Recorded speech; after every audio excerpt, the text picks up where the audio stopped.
তো ওই ফেরেশতা ইদ্রিস আলাইহিস সালাম রে ডানার ভিতরে আটকায়, এমন ভাবে আটকাইছে পড়েও না যায়, বাইরের থেকেও না দেখে, এভাবে গোছগাছ করে নিয়ে রওনা দিছে। তো দ্বিতীয় আসমানে আজরাইল আলাইহিস সালাম ওখানে যাইয়া হযরত আজরাইল সালামের কাছে যাইয়া এই ফেরেশতা ইদ্রিস আটকান রয়েছে, দেখা যাচ্ছে না, যে সালাম দিয়েছে আজরাইল, আসসালামু আলাইকুম ইয়া মালাকাল মউত মাতা ইয়ামুত ইদ্রিস, হুজুর খাতাটা একটু দেখেন দি, ইদ্রিস আলাইহিস সালাম কবে মরবে আমারে পাঠাইছে হুজুর, ওটা মরার আগে ডেটটা জানতে পারলে একটু প্রস্তুতি নেবে। তো আজরাইল আলাইহিস সালাম এই খবর না কইয়া, খাতাপত্র না দেখে ওই ফেরেশতারে দোয়া দিচ্ছে, আল্লাহ পাক তোমার মর্যাদা বাড়াই দিক, তোমারে আরো নৈকট্য লাভ করার তৌফিক দান করুক, এভাবে বুয়সী দোয়া এক গাদি ওই ফেরেশতারে করতেছে আজরাইল। তো ফেরেশতা কয় জিজ্ঞেস করি একটার কোয়া না রাখতা ইয়ে কি, আপনি তো সাফ সাফ কয়ে দেবেন উনি মরবে কবে, আমি যেটু কয়ে দিয়েছো। তো আজরাইল আলাইহিস সালাম বলছে তোমারে দোয়া না দিয়ে করব কি, আল্লাহ পাক আমারে অর্ডার দিয়েছে আজকে এই টাইমে হুবহু এই টাইমে দ্বিতীয় আসমানে ইদ্রিসের জান কবজা করবা।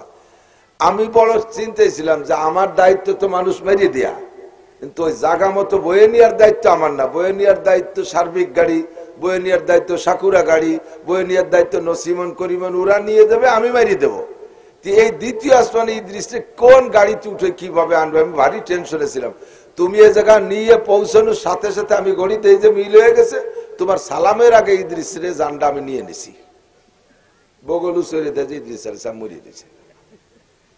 ফেরেশতা লজ্জায় খুন, লোকটার মরার খবর জানতে চেয়ে মেরি থুয়ে গেলাম। সাথে সাথে কয় আইনামা তাকুনু ইউদরিকুমুল মাউত, তুমি যে জায়গা যাবা মরণে সে জায়গা তোমারে খুঁজে নেবে। কুল ইন্নাল মাউতাল্লাযী তাফিররুনা মিনহু ফাইন্নাহু মুলাকিকু। হে যুবক, পাগলামি করিস না। গল্প আমার বাচন ভঙ্গি হিসেবে এভাবে বলছি, তে হাসি লাগলো, বিষয়টা ভেবে দেখছেন? মরণ যেখানে আছে সেখানে যেতেই হবে। কার কোন জায়গা মরণ হবে কেউ কইতে পারবে না, যার যেখানে মরণ হবে যাইতেই হবে। কুলাঙ্গার যুবক পোলাপান, এদানিং তো যুবকরা এমন কুলাঙ্গার হইছে, আল্লাহ খালি যুবক না, ওই যে ফুটে বারোই মানে চোখ ফুটলি আয় মোবাইল চেনে, কতক্ষণ একটুক একটুক তো মোবাইল চেনে না, মোবাইলের কিচ্ছু বুঝিনি আমি, খালি কল করতে পারি আর রিসিভ করতে পারি, এমনটা পারলামই না, শিখতে পারলাম না। অথচ 3-4 বছরে পোলাপান ওর যে কত নাম আছে ভিতরে সব জানে, সব জানে, কি কি কয় সাবস্ক্রাইব করে না কি কয় তা তো বুঝি না, এ সব জানে। খাইতে বসিয়া এক এক অক্তের ভাত খাতে 1-1.5 ঘন্টা সময় লাগে, এক নেলা গালে দেয় আর ওই দিকে দেয়, ভাত হাতে রয়েছে ওই খিলখিল করে আইসে দিছে, অন্য এলাকা গালে দেয় নেই, কিছুক্ষণ পর আবার প্যান প্যানে কান্দি দিতেছে, কি জন্য হাসে কান্দ, ওর মধ্যে কান্দাচ্ছে আর হাসাচ্ছে। এই করে 1 ঘন্টা 1.5 ঘন্টা সময় লাগে খাইতে, আসে না পোলা মানে সাইজ হয়ে গেছে। আজকে 5 মিনিটের মধ্যে খাওয়া শেষ, না হে মহি গেলছে। কি জন্য? ওই ব্যস্তে বন্ধু সিগন্যাল দেছে, দোস্ত তাড়াতাড়ি, আমি মোটর সাইকেল নিয়ে কিন্তু রাস্তায় আবুল হোসেন কলেজের কাছে দাঁড়ানো, তুই এত দেরি হতেছিস কে? এই দোস্তের ডাকে নাকে মুখি গেলছে, খাইয়ে দাইয়া দৌড়ে যাইয়ে মোটর সাইকেলে উঠে টান দেওয়ার সাথে সাথে ওই দিক দিয়ে পরিবহন আসতেছিল, পরিবহনের তলে দুটি ডুলি গেছে। মা যাইয়া গলা জড়াই ধরে কান দেখা, বাবা অন্যদিন 1.5 ঘন্টা ধরে খাতি, আজকে সেই খাওয়ার সময়টা যদি এই জায়গায় নষ্ট হতি তাহলে তো ওই গাড়ির তলে মরতি না। কি দরকার আছে, কেন তুই ওই জায়গা গেলি, কে তোরে ডাকি নিল? ওই যে দোস্ত ফোন করতেছে না, ও দোস্ত দোস্ত না, ও দোস্ত আজরাইল। ও দোস্ত কোন দোস্ত? তোমার ওই জায়গা যাইতেই হবে, কাজে আজকে 1.5 ঘন্টা ধরে খাবে না, আজকের খানা 5 মিনিটই শেষ। কতক্ষণ? হযরত ইদ্রিস আলাইহিস সালাতু ওয়াস সালাম নামে এক নবী ছিলেন, একেবারে প্রথম শ্রেণীর নবী। উনরা নূহ আলাইহিস সালামেরও আগে আদম আলাইহিস সালাম, শীস আলাইহিস সালাম, মাহলাইল আলাইহিস সালাম, 4 নম্বর নবী ইদ্রিস আলাইহিস সালাম। এই ইদ্রিস নবীর উপরে 30 খান কিতাব নাজিল হয়েছে উম্মতকে পড়ানোর জন্য। দুনিয়ায় কিতাব কিভাবে পড়াবে এরকম একটা পজিশন ক্লাস তৈরি করে উনি ওয়ালের গায়ে লিখে লিখে লিখে লিখে ক্লাস করে করে পড়ায়। আজকে 5 লাইন, কালকে 10 লাইন, এভাবে করে করে পড়ায়, মুখস্থ করায়। আর মাঝে মাঝে পরীক্ষা নেয়, দর্শ ক্লাস, দর্শ মানে ক্লাস, আর সেখান থেকে ওনার নাম ইদ্রিস, দর্শ দেনেওয়ালা, ক্লাস দেনেওয়ালা। তো এই ক্লাসের মাধ্যমে, এই যুবকরা দিক, ক্লাসের মাধ্যমে লেখাপড়া না হইলে মানুষ যত পড়ুক তার প্রমোশন ডিমোশন বোঝা যায়, তার উন্নতি অগ্রগতি বোঝা যায়। 5 পড়লো না, 6 পড়লো না, 7 পড়লো, ইদানিং শুরু হয়েছে, এই গত সরকার করে দিয়ে গেছিল যে 10 বছর পড়ার পরে একবার পরীক্ষা দিতে হবে। 1 2 3 4 5 6 7 কোনো পরীক্ষা নাই, যাই একে পরীক্ষা, ফাইনাল খেলা, ম্যাট্রিক পরীক্ষা, একে বাদে আগা সারা, এই হয়েছে লেখাপড়া। তো ওতে ও কি পারলো না পারলো, ওর উন্নতি অগ্রগতি কিছু বোঝা যায়? ইদ্রিস আলাইহিস সালাম এই ক্লাস সিস্টেমে উম্মতকে পড়াইয়া ডেভেলপ করতেছে। চতুর্থ আসমানের এক ফেরেশতা, তাফসীরে জালালাইনের হাসিয়ার মধ্যে লেখছে, চতুর্থ আসমানের এক ফেরেশতা, উনি এই খবর পাইছে ফেরেশতার মাধ্যমে যে ইদ্রিস আলাইহিস সালাম ক্লাসের মাধ্যমে উম্মতরে পড়ায়। খবর পাইয়া উনি আল্লাহর কাছে, ওই ফেরেশতার দায়িত্ব অন্য কিছু না, উনি ওনারে সৃষ্টি করছে, সৃষ্টি করে বলছে উসজুদ, সিজদা করো। ও জীবনও খাড়ায় না, ওই সিজদাই পড়ে রইছে, রুকুও দেয় না, দাঁড়ায়ও না, অন্য কোনো তা না, কোনো এক সিজদায় পড়ে সুবহান রাব্বিয়াল আলা, সুবহান রাব্বিয়াল আলা, সুবহান রাব্বিয়াল আলা। বিভিন্ন শ্রেণীর ফেরেশতা আছে, কেউ দাঁড়ায় দাঁড়ায় শুধু পড়তে, ইতালে আছে কোরআন শরীফ, একদলের রুকু দেওয়ার দায়িত্ব দিয়েছে সুবহান রাব্বিল আযীম পড়তে থাক, ওরা কোনদিন মাথা খাড়া করবে না। এইভাবে এই ফেরেশতার দায়িত্ব ছিল সিজদা দেওয়া।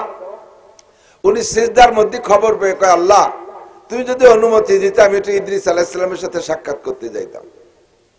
আল্লাহ কয় মনে তামান্না তাই? জি আল্লাহ, তাই যাও দেখে এসো। ওই ফেরেশতা আইসা ইদ্রিস আলাইহিস সালামের কাছে সালাম দিয়ে বলতে, আসসালামু আলাইকুম ইয়া নবী আল্লাহ ইদ্রিস, কাইফা হালুক, হুজুর কেমন আছেন? হুজুর সালামের উত্তর দিয়ে কয় ওয়া আলাইকুম আসসালাম, মানেন তা আপনি কে? তো উনি জবাব দিলেন, আমি চতুর্থ আসমানের একজন ফেরেশতা, সিজদায় রত ছিলাম। কেন আসছেন? আপনার কার্যক্রম দেখে আমার খুব ভালো লাগছে, এই জন্য আপনার সাথে সাক্ষাতের জন্য আল্লাহর কাছ থেকে অনুমতি নিয়ে আসছি। আল্লাহ আপনাকে মর্তবা বাড়াই দিক ইত্যাদি করে ফেরেশতা দোয়া করতেছে। তো ইদ্রিস আলাইহিস সালাম সুযোগ পাইয়া উনি বললেন, তুমি যেহেতু আমার সাথে দেখা করে খুশি হইছো, কাজেই আমারে দুটি উপকার করা লাগে, যে পারবা দুটি কাজ করে দেয়া লাগে, তাহলে আমি খুশি হব। বা কোন হুজুর দেই পারি নাকি? একটা হলে সূর্য ওঠে আর ডোবে, আমার তো দ্রুতগামী যানবাহন নাই, ঘোড়া গাদা ছাড়া আর তো বেশি কিছু নাই, আর ফিরে বেলা ওঠে কোন যাইতে কোন জায়গা থেকে ডোবে, অত দূর তো আমি পায়ে হেঁটে যাইয়ে পারবো না, বুড়ো মানুষ। তো তুমি কি একটু আমার এই দুটি জায়গা দেখাতে পারবা, বেলা কোন জায়গাতে ওঠে আর কোথায় ডোবে? ফির উইয়াল আইন, চোখে যেরকম দেখা যায় আর কি। যেমন এদিকে গেলে জাপানে দেখা যায় সূর্য উদয়ের দেশ, এদিকে পশ্চিম আমেরিকায় গেলে দেখা যায় সূর্য অস্তের দেশ। এই দুটি জায়গা আমারে দেখাতে পারো? হ্যাঁ পারি। ডানার ভিতরে আটকাই নিয়ে দুই জায়গা দেখাই নিয়ে আসবো, কোনো সমস্যা নেই। কার একটা কি, কার একটা হলো, তুমিও আজ ফেরেশতা, আজরাইল আলাইহিস সালাম ফেরেশতা, আমাকে তো জান যেদিন নিয়ে যায় সেই দিন টের পাবো যে নিয়ে গেল। এর আগে তো আজরাইল ফেরেশতার সাথে আমাদের দেখা সাক্ষাৎ সালাম কালাম হয় না। তুমি ফেরেশতা হিসেবে আজরাইল আলাইহিস সালামের কাছ থেকে আমার মরার ডেটটা একটু এনে জানিয়ে কয়ে দিতে পারো, তাহলে আমি মাসখানিক আগের থেকে একটু রেডি হতাম। পারো এই কাজটা? পারো? তো কয় হাত এইটাও চেষ্টা করবো। তা আগে চলেন যাই বেলা উঠা ডুবা দেখে আসি। তো ডানার ভিতরে আটকাই নিয়ে বেলা উঠা আর ডুবা দেখাইলেন। দেখানোর পরে এখন বলতেছে, তা তুমি যাও, যাইয়ে আজরাইলের কাছে শুনে আসো, আমি বাড়ি থাই। তা উনি বললেন যে না, এভাবে থাকবেন কে, আমি এসে কি করছি কি কই আপনার বিশ্বাস নাও হতে পারে। তা আমি জিজ্ঞেস করবো, আজরাইল বলবে আর আপনি নিজ কানে শুনবেন, তাহলে তো ভালো হবে। তাতে আরো ভালো হয়। তো চলো যাই। তো ওই ফেরেশতা ইদ্রিস আলাইহিস সালাম রে ডানার ভিতরে আটকাই, এমন ভাবে আটকাইছে পড়েও না যায়, বাইরের থেকে না দেখে, এভাবে গোছগাছ করে নিয়ে রওনা দিছে। তো দ্বিতীয় আসমানে আজরাইল আলাইহিস সালাম, ওখানে যাইয়া হযরত আজরাইল সালামের কাছে যাইয়া এই ফেরেশতা ইদ্রিস আটকান রয়েছে, দেখা যাচ্ছে না, যে সালাম দিছে আজরাইল, আসসালামু আলাইকুম ইয়া মালাকাল মউত মাতা ইয়ামুত ইদ্রিস। হুজুর খাতাটা একটু দেখেন দি, ইদ্রিস আলাইহিস সালাম কবে মরবে আমার পাঠাইছে হুজুর, ওটা মরার আগে ডেটটা জানতে পারলে একটু প্রস্তুতি নেবে। তো আজরাইল আলাইহিস সালাম এই খবর না কইয়া, খাতাপত্র না দেখে ওই ফেরেশতারে দোয়া দিচ্ছে, আল্লাহ পাক তোমার মর্যাদা বাড়াই দিক, তোমার আরো নৈকট্য লাভ করার তৌফিক দান করুক। এভাবে বুয়সি দোয়া এক গাদি ওই ফেরেশতারে করতেছে আজরাইল। তো ফেরেশতা কয় জিজ্ঞেস করি একটার কয় না রাখতা ইয়ে কি, আপনি তো সাফ সাফ কয়ে দেবেন উনি মরবে কবে, আমি যেটু কয়ে দিয়েছো। তো আজরাইল সালাম বলছে তোমার দোয়া না দিয়ে করবো কি? আল্লাহ পাক আমারে অর্ডার দিয়েছে আজকে এই টাইমে হুবহু এই টাইমে দ্বিতীয় আসমানে ইদ্রিসের জান কবজা করবা। আমি বড় চিন্তায় ছিলাম যে আমার দায়িত্ব তো মানুষ মেরে দেয়া, কিন্তু ওই জায়গা মতো বয়ে নেওয়ার দায়িত্ব আমার না। বয়ে নেওয়ার দায়িত্ব সার্বিক গাড়ি, বয়ে নেওয়ার দায়িত্ব সাকুরা গাড়ি, বয়ে নেওয়ার দায়িত্ব নসিমন করিমন, ওরা নিয়ে যাবে, আমি মেরিয়ে দেবো। এই দ্বিতীয় আসমানে ইদ্রিসে কোন গাড়িতে উঠে কিভাবে আনবে, আমি ভারী টেনশনে ছিলাম। তুমি এই জায়গা নিয়ে পৌঁছানোর সাথে সাথে আমি গড়িতে এই যে মিল হয়ে গেছে, তোমার সালামের আগে ইদ্রিসের জানটা আমি নিয়ে নিছি। বগলু সরিয়ে দিয়েছে, ইদ্রিস আলাইহিস সালাম মরিয়ে দিয়েছে। ফেরেশতা লজ্জায় খুন, লোকটার মরার খবর জানতে চেয়ে নেমে দিয়ে গেলাম। সাথে সাথে কয় আইলামা তাকুনু ইউদরিকুমুল মাউত, তুমি যে জায়গা যাবা মরণে সে জায়গা তোমারে খুঁজে নেবে।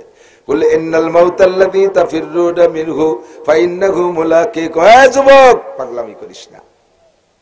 গল্প আমার বাচন ভঙ্গি হিসেবে এভাবে বলছি, তে হাসি লাগলো। বিষয়টা ভেবে দেখছেন, মরণ যেখানে আছে সেখানে যেতেই হবে।